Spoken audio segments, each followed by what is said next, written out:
on things they don't need so they can max out their credit cards and spend the rest of their lives paying 18% interest on something that costs $12.50.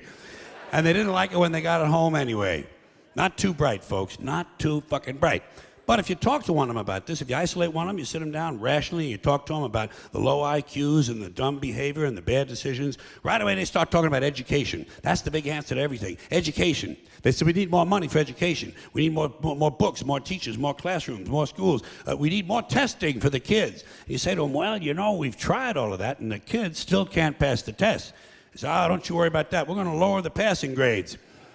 And that's what they do in a lot of these schools now. They lower the passing grades so more kids can pass. More kids pass, the school looks good, everybody's happy, the IQ of the country slips another 2 or 3 points, and pretty soon all you'll need to get into college is a fucking pencil. Got a pencil? Get the fuck in there, it's physics. Then everyone wonders why 17 other countries graduate more scientists than we do. Education. Politicians know that word, they use it on you. Politicians have traditionally hidden behind 3 things: the flag, the Bible, and children. No child left behind. No child left behind. Oh, really? Well, it wasn't long ago you were talking about giving kids a head start. Head start, left behind. Someone's losing fucking ground here. But there's a reason. There's a reason.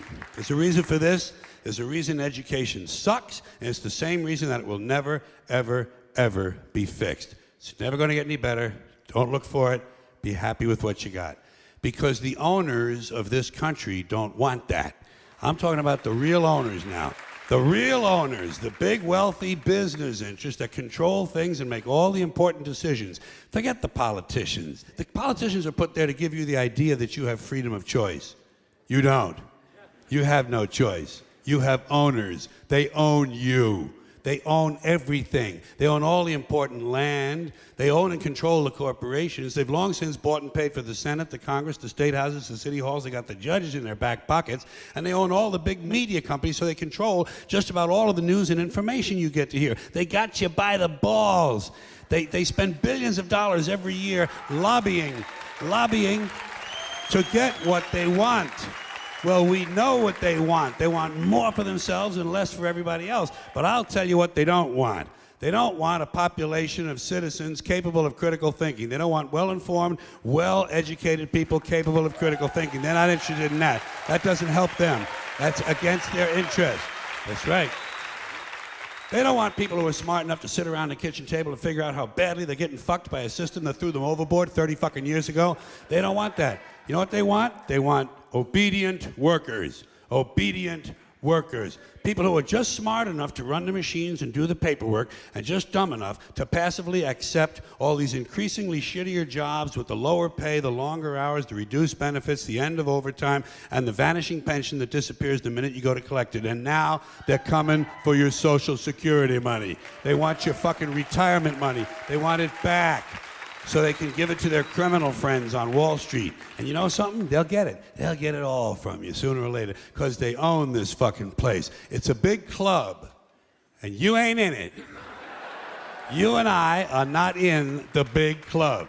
And by the way, it's the same big club they use to beat you over the head with all day long when they tell you what to believe. All day long, beating you over the head in their media, telling you what to believe, what to think, and what to buy. The table is tilted, folks. The game is rigged. And nobody seems to notice. Nobody seems to care. Good, honest, hard-working people, white collar, blue collar, doesn't matter what color shirt you have on. Good, honest, hard-working people continue. These are people of modest means. Continue to elect these rich cocksuckers who don't give a fuck about them. They don't give a fuck about you. They don't give a fuck about you. They don't care about you at all. At all. At all. Yeah. You know? And nobody seems to notice, nobody seems to care. That's what the owners count on, the fact that Americans will probably remain willfully ignorant of the big red, white, and blue dick that's being jammed up their assholes every day. Because the owners of this country know the truth. It's called the American dream, because you have to be asleep to believe it.